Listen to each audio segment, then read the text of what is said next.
أعوذ بالله من الشيطان الرجيم. بسم الله الرحمن الرحيم.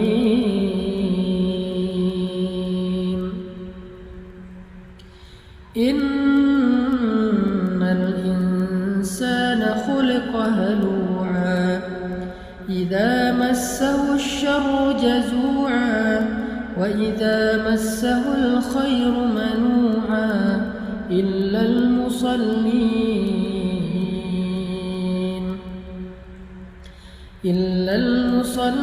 الذين هم على صلاتهم دائمون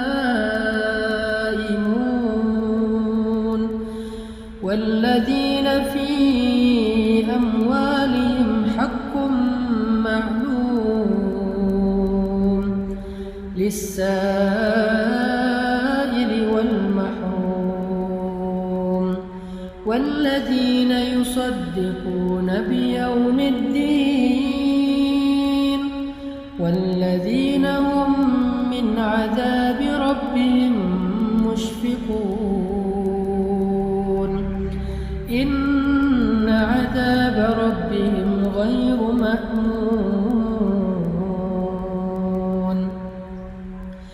والذين هم لفروجهم حافظون إلا على أزواجهم أو ما ملكت أيمانهم فإنهم غير ملومين فمن ابتغى وراء ذلك فأولئك هم العادون والذين هم لأماناتهم وعهدهم راعون والذين هم بشهاداتهم قائمون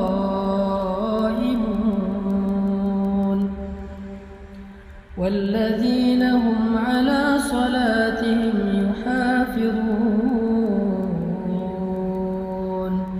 أولئك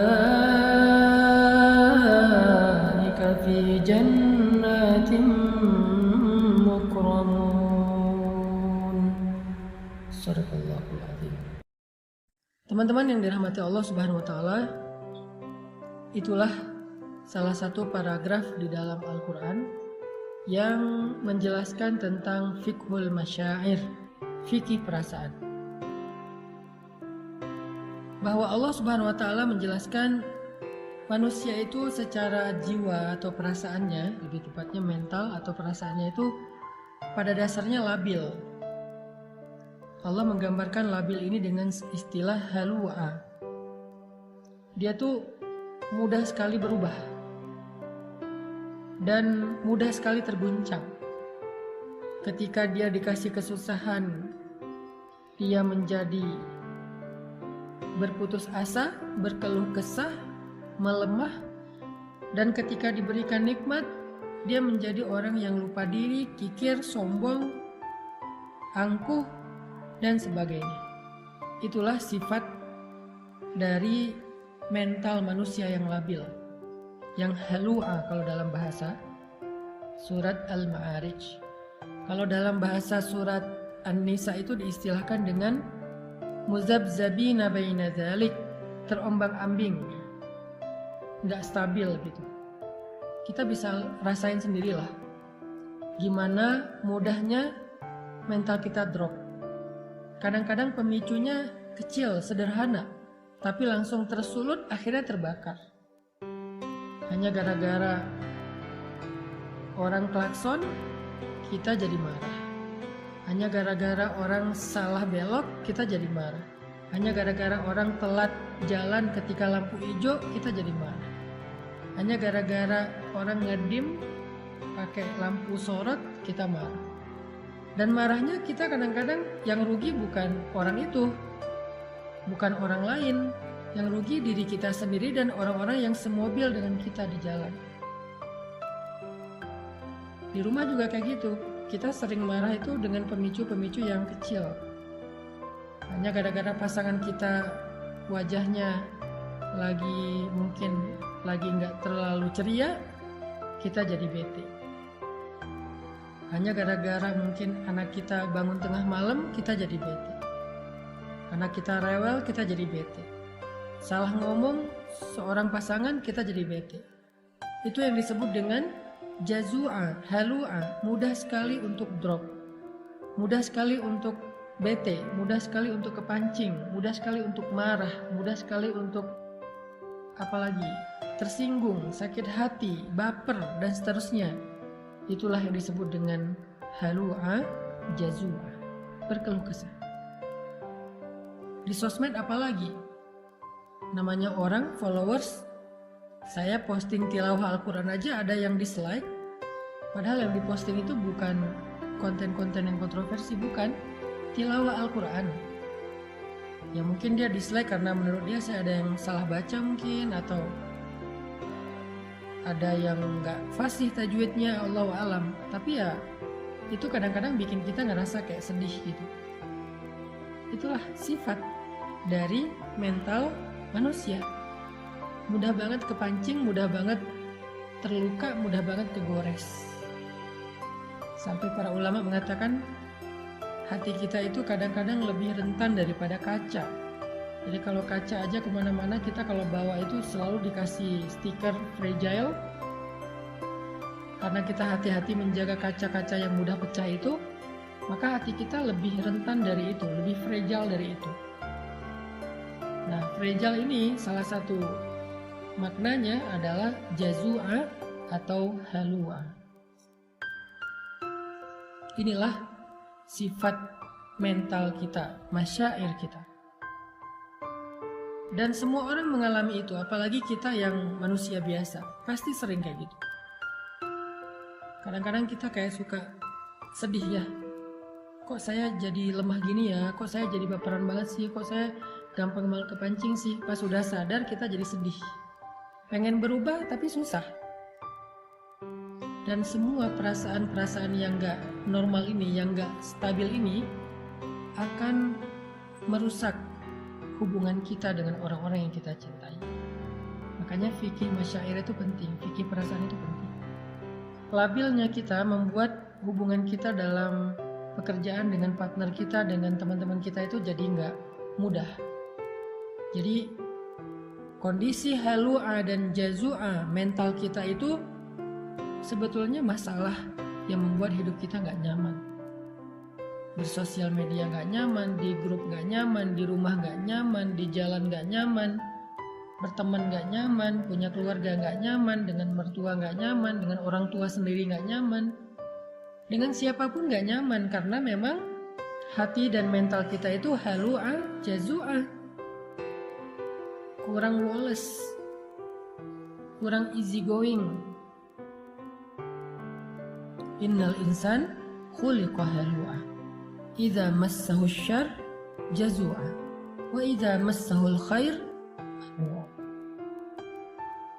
Jadi poin pertama kita dari paragraf Al-Ma'arij itu adalah mental dan perasaan kita itu dasarnya labil. Hati kita itu labil. Kita tuh labil, pasangan kita labil, anak kita labil, orang tua kita labil. Semua manusia yang kita kenal itu labil. Semua kita tuh halua, jazua, manua, semuanya sama. Jadi kita hidup di antara kelabilan-kelabilan perasaan dan hati manusia. Yang hari ini dia sayang sama kita, besok dia bisa bete dan benci sama kita. Yang hari ini dia ngebelain kita, besok dia bisa nyerang kita. Yang hari ini dia memuji kita, besok dia bisa mencela kita loh. Itulah manusia. Kadang-kadang orang yang mencela kita itu kita sampai nggak nyangka gitu. Orang yang kita anggap kayaknya baik-baik aja, kita nggak ada masalah pribadi dengan dia, malah kita ngerasa udah baik sama dia, kita udah ngerasa udah banyak bantu dia, tapi tiba-tiba di belakang dia yang nyerang kita, dia yang menjelek-jelekan kita, dia yang memfitnah kita. Itulah manusia. Jadi jangan heran kalau kita ngalamin itu ketika kita bergaul. Kalau kita masih heran pas ngalamin itu, berarti kita kayak naif, Kita pikir kita hidup di antara malaikat? Enggak, kita hidup di antara manusia. Dan kita bagian salah satu di antara itu. Kita juga pernah banget lah ngecewain orang. Nggak tepat janji pernah, bahkan ingkar janji pernah.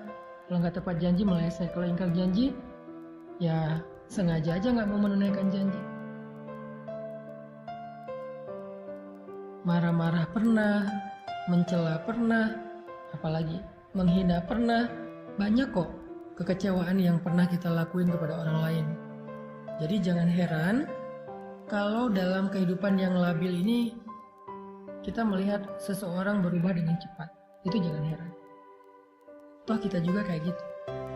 Makanya karena Allah tahu kita diciptakan dalam kondisi mental, perasaan dan hatinya itu labil, gampang terbolak-balik. Dari yang benci jadi cinta atau dari cinta jadi benci itu terjadi di mana-mana. Maka Allah Subhanahu wa taala memberi kita nasihat.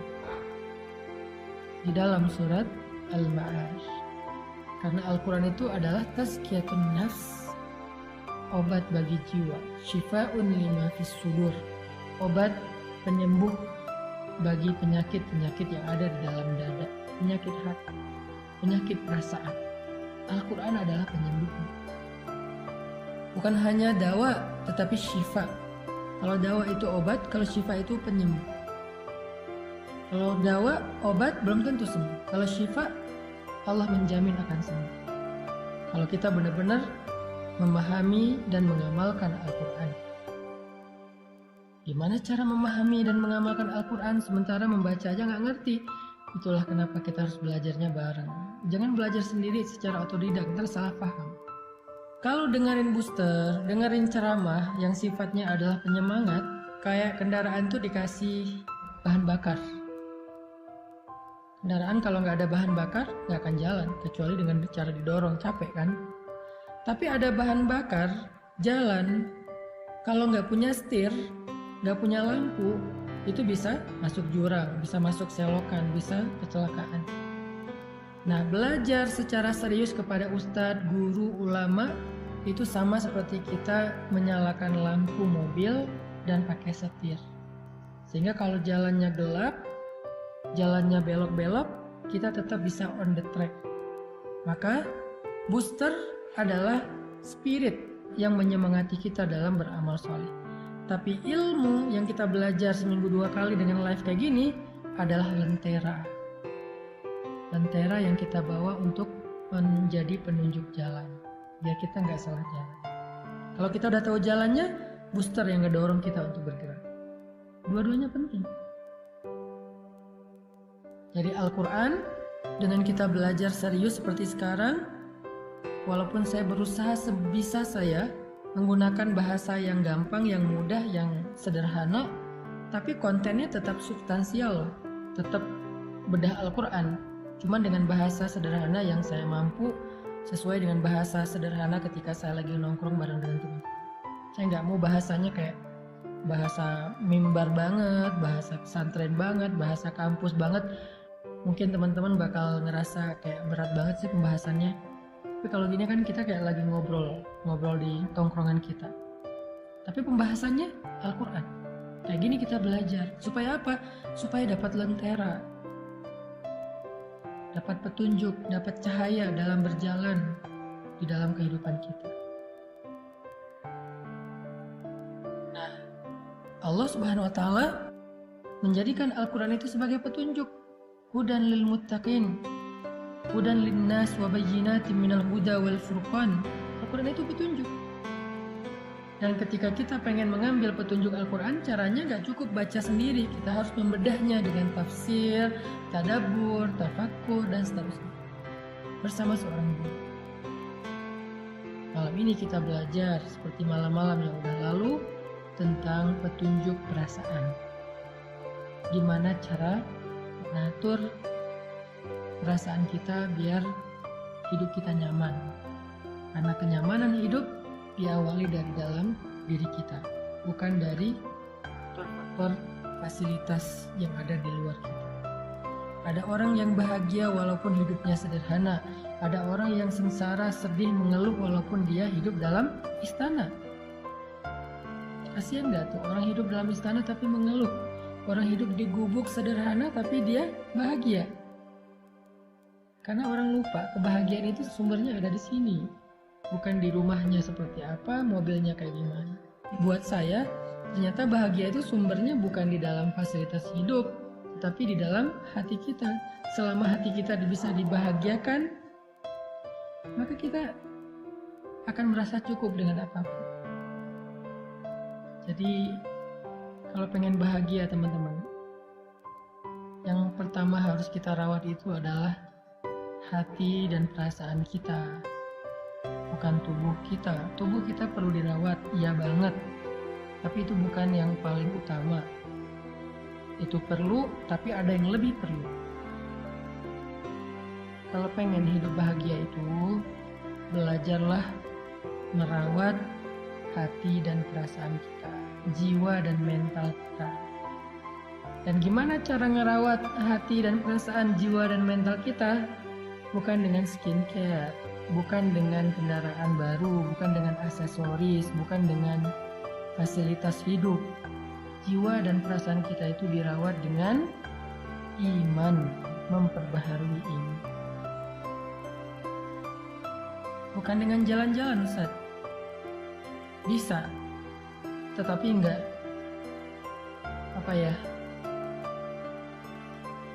tangguh.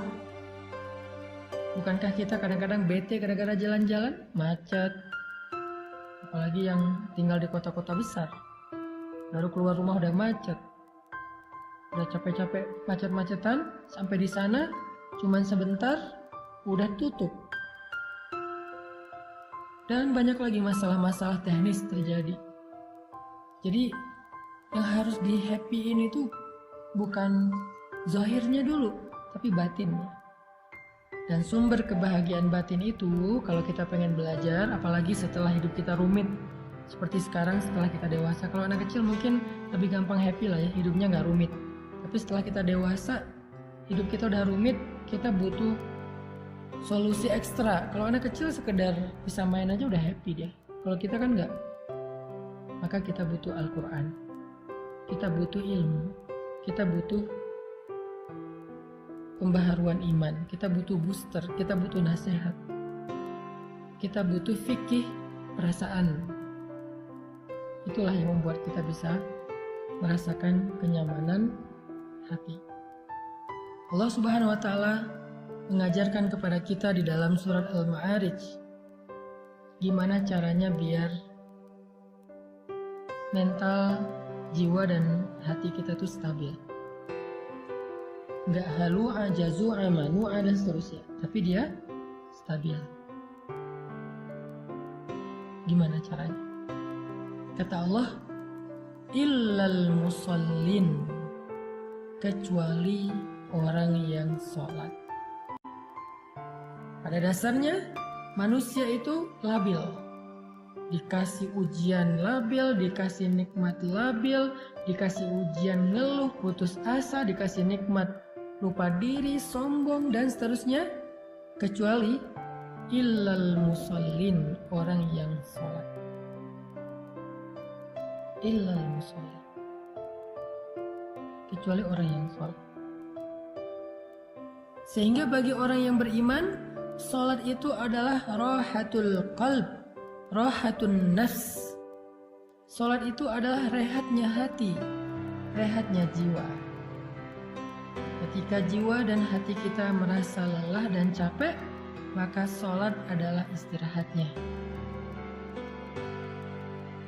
Jika Nabi capek dengan omongan orang-orang yang membenci beliau, capek dengan fitnah, capek dengan caci makian dari orang-orang kafir Quraisy saat beliau berdakwah, seharian beliau lelah, sampai di rumah beliau ketiduran karena capek, maka Allah membangunkan Nabi. Nabi tidur untuk istirahat fisik, istirahat badan. Beliau tidur. Nah, kalau badan kita udah capek, kita tidur. Itu istirahat badan, istirahat zahir fisik. Tapi Nabi belum istirahat batin, karena walaupun tidur, hatinya masih sedih. Walaupun tidur, hatinya masih kecewa, masih marah. Makanya dalam keadaan tidur itu Allah membangunkan Nabi. Ya ayyuhal muzammil. Wahai orang yang sedang tidur dan berselimut, yang hatinya masih gelisah, yang hatinya masih lelah, yang hatinya masih sedih dan kecewa, yang hatinya masih marah. Ya ayyuhal muzammil, qumil laila illa qalila. Bangun dan sholatlah di malam walaupun cuma sebentar. Kenapa? Karena tidur itu istirahat fisik, tapi sholat itu istirahat jiwa, istirahat batin. Sehingga kalau batin dan jiwa kita merasa lelah, capek, lemah, kecewa, marah, labil dan seterusnya, dia butuh istirahat, dia butuh hiburan, dan hiburannya as-sholah. Di surat Al-Ma'arij Allah bilang, obat jiwa itu adalah illal musallin, kecuali orang yang sholat. Di dalam surat Al-Muzammil Allah mengatakan, wahai orang yang lelah, wahai orang yang sedang tidur, wahai orang yang sedang sedih, kecewa, yaitu Rasulullah SAW, Qumil laila illa qalila, bangun walaupun cuma sebentar, sholat. Itu obat jiwa bagi orang yang beriman. Dan Nabi SAW bersabda, ketika Nabi dalam keadaan sedang lelah jiwanya, lelah hatinya, lelah perasaannya dengan semua omongan-omongan orang Yahudi dan orang munafik di kota Madinah, maka Nabi SAW menyuruh Bilal untuk azan agar beliau dan sahabat bisa sholat untuk bisa mengistirahatkan hati yang lelah. Apa kata-kata Nabi? Arihna bis sholah ya Bilal, istirahatkan kami dengan sholat wahai Bilal. Istirahatkan kami dengan sholat wahai Bilal.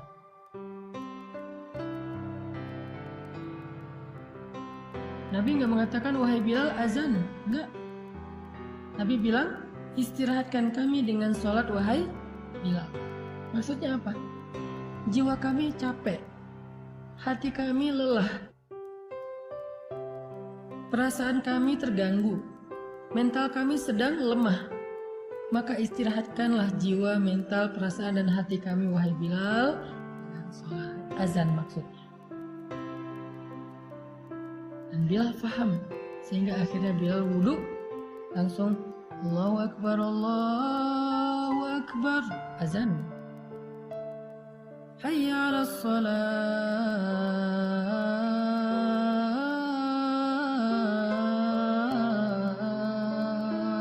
Yuk kita sholat. Hayya 'alal falah.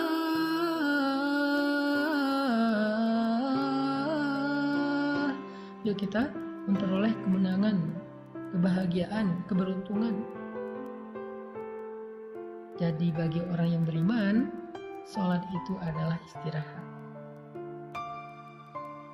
Pertanyaannya, gimana cara menjadikan sholat itu sebagai istirahat? Kok selama ini kita malah istirahat setelah sholat, bukan sholat untuk istirahat? Gimana caranya? Kata Allah, alladzina hum ala sholatihim daimun, orang yang sholatnya dawam. Kalau kita pengen mengupgrade sholat kita dari sekedar ritual, kewajiban, gerakan, sampai menjadi sebuah kontemplasi, meditasi, dalam tanda petik, rehat jiwa, rehat ketenangan batin, caranya gimana? Daimun. Sholat itu jangan sesekali, tapi sholat itu sudah daimun, harus dawam. Dawam itu artinya kita harus melakukannya dalam waktu yang lama. Kita nggak akan menikmati sholat tahajud kalau cuma sesekali. Kita nggak akan menikmati sholat duha kalau cuma sesekali. Kita nggak akan bisa menikmati sholat sunnah kalau cuma sesekali. Harus dilakukan secara rutin, daimun. Nanti setelah dawam dalam waktu yang lama, Allah akan berikan kepada kita nikmatnya ibadah itu. Allah akan berikan kepada kita kenyamanan dalam ibadah itu. Semua yang dilakukan di awal sesekali apalagi akan berat pasti. Gak akan nyaman, berat. Orang ngelakuin apa aja di awal pasti berat kan. Olahraga, lari itu Sekarang orang bersepeda, apalagi kalau di Bandung tuh kan banyak bukit ya, naik turun. Ke Dago tuh misalnya. Kalau pertama-tama bersepeda ke Dago cuma sampai di Simpang. Naik lagi dikit sampai ke Darul Hikam. Naik lagi dikit sampai di Dago Pakar. Naik lagi dikit sampai di Tebing Keraton. Dan seterusnya dan seterusnya. Itu kan tergantung dawam ya. Konsistensinya. Begitulah dengan awal-awal tahajud itu pasti nggak enak. Ingin ngantuk sendiri, pening. Duha juga gitu, walaupun lebih ringan dari tahajud. Salat wajib juga kayak gitu, ke masjid juga kayak gitu, subuh apalagi. Kalau mau menikmatinya menjadi rehat, kita harus sabar melakukannya dalam waktu yang lama. Jangan menyerah dulu, karena begitu kita menyerah, nanti kita akan memulai dari awal lagi kalau kita. Intinya daimun, harus dawam, nggak boleh cuma sesekali. Mau menikmati sholat, caranya nggak bisa sesekali, harus dawam. Mau menikmati perjalanan, nggak bisa sesekali. Kita kalau jarang melakukan perjalanan tuh gampang mabuk, gampang capek, nggak betah lama-lama di kendaraan. Apapun kalau dilakukannya belum dawam, nggak akan dapat rasa nikmatnya. Harus dawam. Begitu juga dengan, maka Allah mengatakan alladzina hum ala sholatihim daimun. Orang yang sholatnya dawam, orang yang sholatnya terus menerus. Itulah teman-teman solusi dari surat Al-Ma'arij kalau kita pengen menjaga jiwa kita lebih stabil dan lebih bisa istirahat. Kalau sholat udah jadi rehat jiwa, maka begitu kita sedih, kita sholat, Allah akan hibur hati kita. Begitu kita marah, kita sholat, Allah akan tenangkan hati kita. Begitu kita kecewa, kita sholat, Allah akan kuatkan hati kita. Disitulah kita akan merasakan rahatun nafs di dalam sholat. Ternyata sholat itu adalah nikmat bagi jiwa.